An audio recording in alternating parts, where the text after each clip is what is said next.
Okay student, good morning.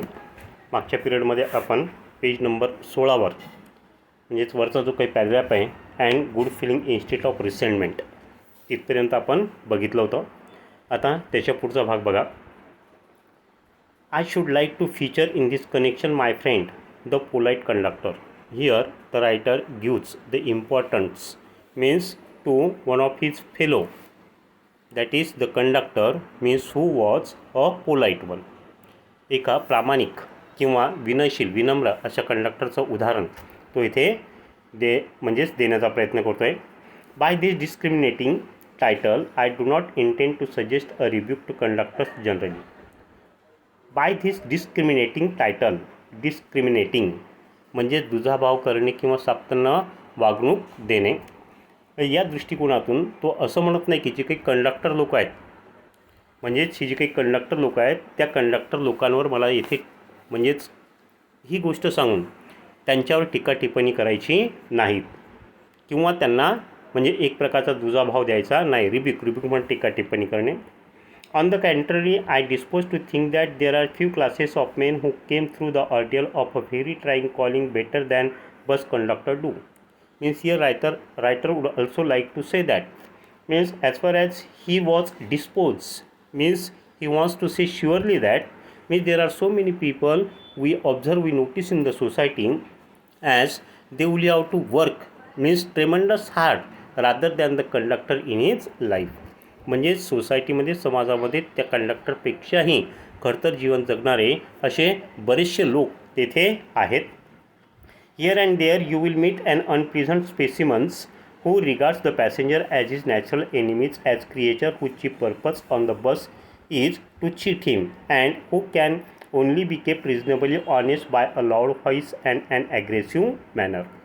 Means as far as the species of the conductors or the class of conductors are concerned, means the conductors think that as far as every passenger is concerned he board into the bus to cheat him, to cheat the conductor. म्हणजे प्रत्येक कंडक्टरला असं वाटतं आहे की त्यांच्या बसमध्ये जो काही पॅसेंजर चढतो आहे, प्रवासी चढतो आहे, तो प्रवासी जसं काही त्याला तेथे फसवण्यासाठीच येत आहे. And as far as such conductors are concern means those are very unpleasant specimen. आणि हे जे काही कंडक्टर लोक असतात हे कसे वैतागलेले असतात आणि त्या वैतागलेल्या कंडक्टरपैकीच एक नमुना, एका नमुन्याचं उदाहरण येथे लेखक देण्याचा प्रयत्न करतो आहे की म्हणजे हा वैतागलेला नमुना आपल्या बसमध्ये चढणाऱ्या प्रवाशांना त्याचा तो शत्रू समजतो आहे. And as soon as creatures म्हटलं तिथे प्रवासी, as creatures who chief purpose on the bus is to cheat him. म्हणजे त्या कंडक्टरला असं वाटतं की त्याच्या बसमध्ये सगळे चढणारे प्रवासी कसे असतात त्याला फसवण्यासाठीच तिथे आलेले असतात. And who can only be kept reasonably honest by a loud voice and aggressive manner. आणि हा जो काही कंडक्टर आहे हा कंडक्टर म्हणजे त्या लोकांना त्या प्रवाशांना प्रामाणिक राहण्यासाठी आणि तसंच शांत बसण्यासाठी आपल्या आक्रमक वृत्तीचा तिथे वापर करण्याचा प्रयत्न करतो किंवा आपल्या आक्रमक वृत्तीने तो त्यांना प्रामाणिक वागण्याचा आणि शांत राहण्याचा सल्ला देत असतो किंवा तसल्या प्रकारे त्यांना सांगत असतो. But this type is fair rather than it use to be. But as far as this mentality is concerned, this method is concerned, or the behavior of such conductors is concerned in present, it is rarely found. परंतु असल्या प्रकारचे conductor आपल्याला पूर्वी दिसायचे, अशात ते दिसत नाही. अशात क्वचितच एखाद्या कंडक्टरचं दर्शन आपल्याला तिथे होतं आहे. I fancy the public ways must to the underground railway company. Here the writer would like to imagine that means as far as the services which are provided by the underground railway company it also runs the buses. म्हणजेच underground railway company जी काही आहे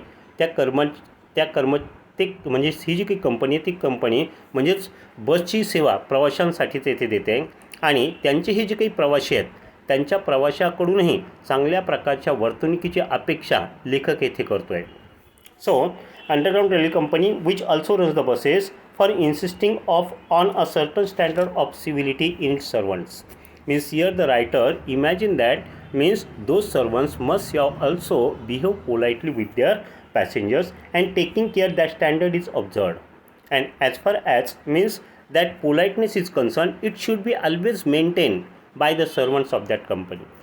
आणि म्हणजे ही जी काही सेवा आहे, ही जी काही वृत्ती आहे, ही वृत्ती त्या कंपनीच्या कामगार लोकांनी कामगार लोकांनी तिथे मेंटेन करायला हवी, अशी कल्पना किंवा अपेक्षा लेखक त्या कंपनीच्या कर्मचाऱ्यांकडून करतो आहे.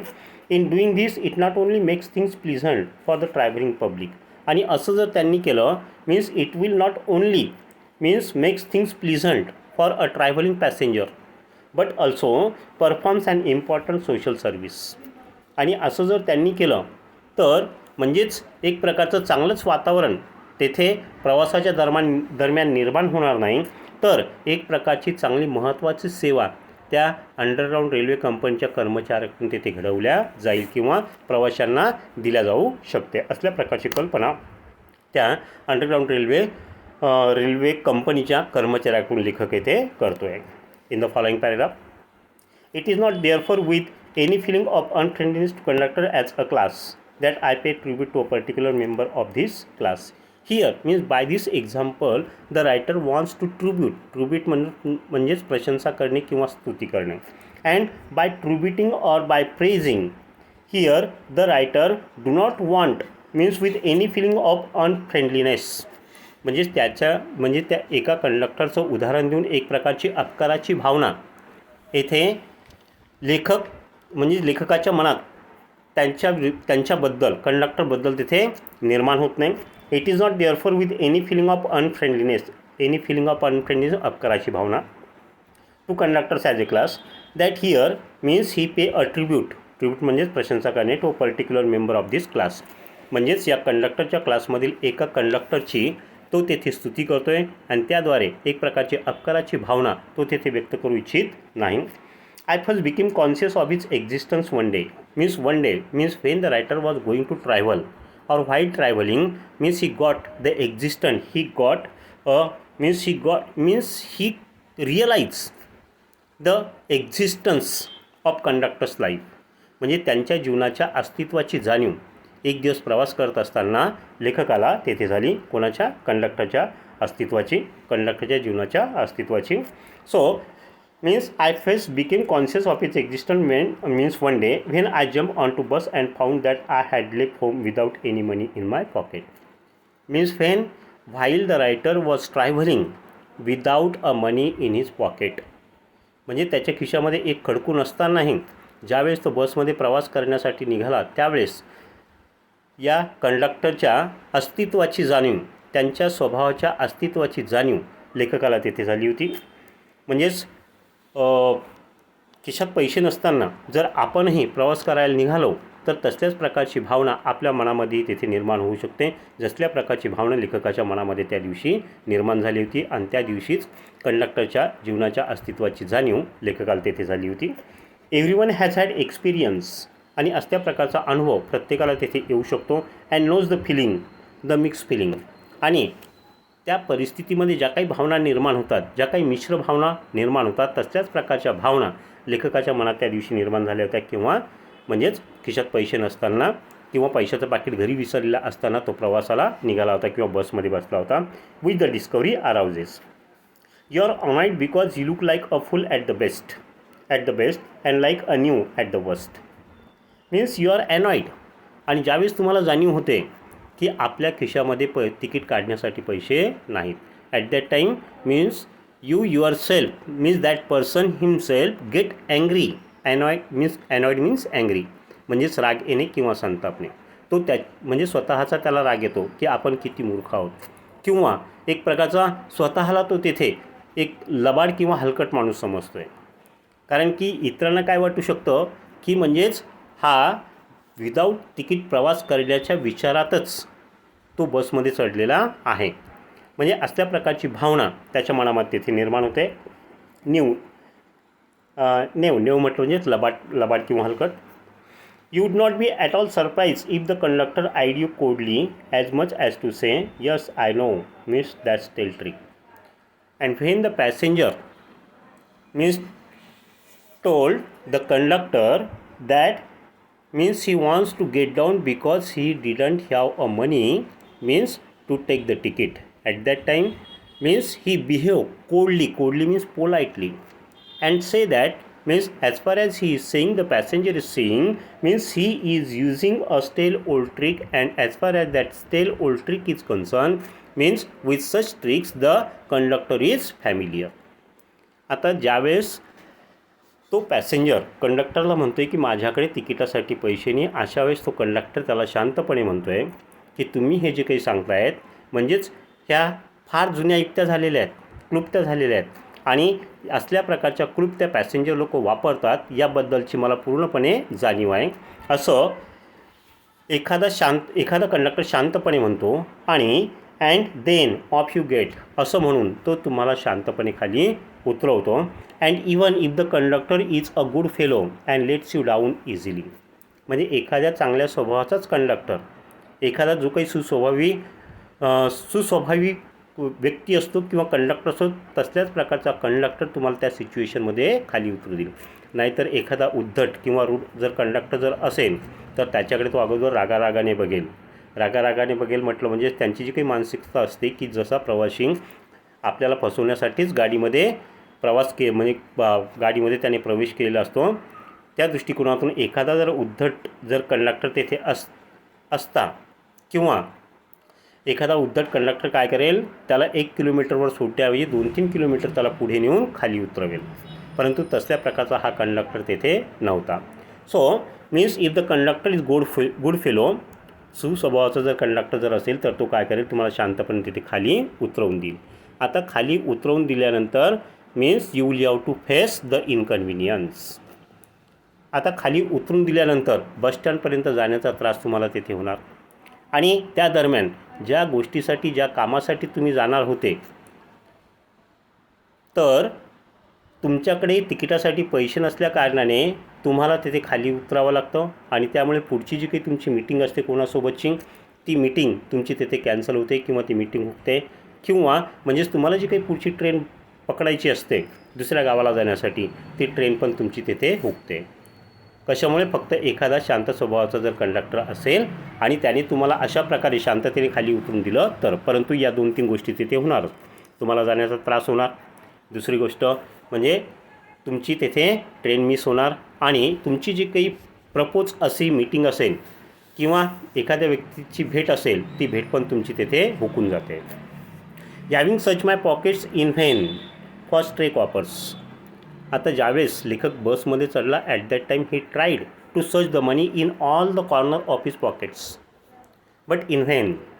बसमध्ये चढल्यानंतरही त्याने खिशामध्ये इतरत्र पैसे शोधण्याचा प्रयत्न केला की एखाद्या कोपऱ्यामध्ये एखादा खडकू किंवा एखादं नाणं, चिल्लर नाणं आपल्याला तेथे तिकिटापुरतं सापडतं का, परंतु इन व्हेन म्हटलं म्हणजेच प्रयत्न वाया जाणे, व्यर्थ.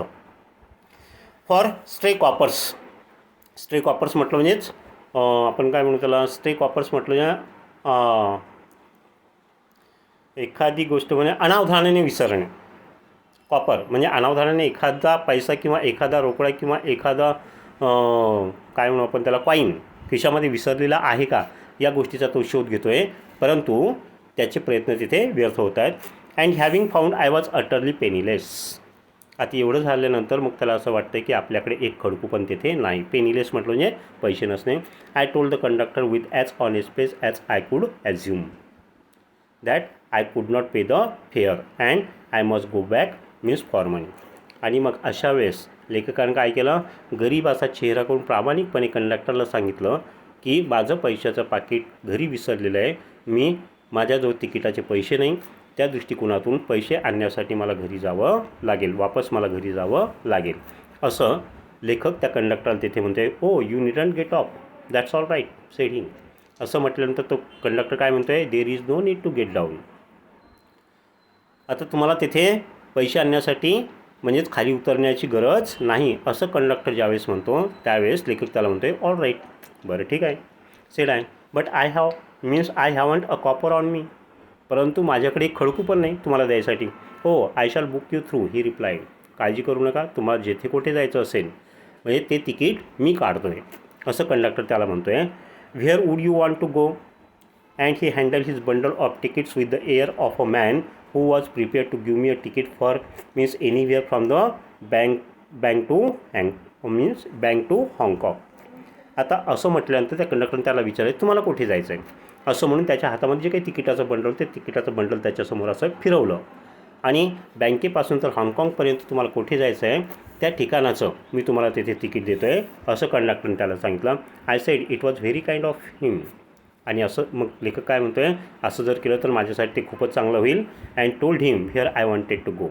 आणि लेखकाने सांगितले की मला कुठे जायचं आहे आणि त्या दृष्टिकोनातून means the conductor handed over him a ticket. And as he give me the ticket I said but here shall I send the fair. आता त्याने तिकीट दिल्यानंतर मग लेखक त्याला म्हणतो आहे but where he will means he should send a money where he should send the money of the ticket of the fair. परंतु हे तिकिटाचे पैसे मी तुम्हाला कुठे पाठवू कुठे देऊ असं प्रश्न विचारतो आहे. त्यावेळेस तो कंडक्टर त्याला म्हणतो आहे हो you will see me someday all right. He said cheerfully म्हटलं आनंदाने त्याच्याकडे बघून तो कंडक्टर म्हणतो आहे काही काळजी करू नका की आज मी उद्या पुन्हा तुमची माझ्यासोबत कधी ना कधी भेट होईलच त्यावेळेस तुम्ही मला ते पैसे द्या असं आनंदाने तो लेखकाला तेथे सांगतो आहे. He turn to go. आणि असं म्हणून तो निघून जातो आहे. And then luckily my fingers still wandering in the corner of my pockets lighted on a shilling. आता त्याही परिस्थितीमध्ये तिकीट घेतल्यानंतरही means his fingers we are searching the coppers in his pocket and ultimately he found a shilling. आणि शेवटी म्हणजेच त्याच्या खिशाच्या एका कोपऱ्यामध्ये एक शिलिंग त्याला तिथे सापडलं. शिलिंग म्हटलं म्हणजेच इट इज द करन्सी त्याला चलन म्हणतात किंवा नाणं म्हणतात ते त्याला सापडलं. And ultimately he gave that shilling to the conductor and the matter is settled. अशा प्रकारे ते पैसे सापडल्यानंतर त्याने कंडक्टरला दिले आणि शेवटी ते जे काही प्रकरण होतं ते प्रकरण तेथे त्याने क्लोज केलं. स्क्वेअर म्हटलं settled. But that fact did not lessen the glow of pleasure. But as far as the atmosphere, as far as the incident taken place, means the writer become very happy, and it never, though he has given the fare to the conductor, but as far as the glow of pleasure on the face of the writer was concerned, means it did not lessen. जरी पैसे देऊन त्याने ते प्रकरण थांबवलं तरी पण लेखक इतका आनंदी झाला होता तर त्याच्या चेहऱ्यावरचा आनंद ते झाल्यानंतरही प्रकरण मिटवल्यानंतरही त्याच्या चेहऱ्यावरचा आनंद तेथे कमी होत नव्हता. So did not lessen the glow of pleasure म्हणलं म्हणजे आनंद. With so good nature and action had given me. कशामुळे तर त्याच्या त्या सुस्वभावाने म्हणजेच त्याला जो काही आनंद दिला होता तो आनंद त्याच्या चेहऱ्यावरून प्रकरण मिटवल्यानंतरही कमी झालेला नव्हता. आलं लक्षामध्ये. बाकीचा जो काही भाग आहे तो पाठ पुढच्या पिरियडला पाहू. इथपर्यंतचे शब्द मी तुम्हाला व्हॉट्सअपवर फोटोकॉपी पाठवते. आलं लक्षामध्ये. Okay. Have a good day.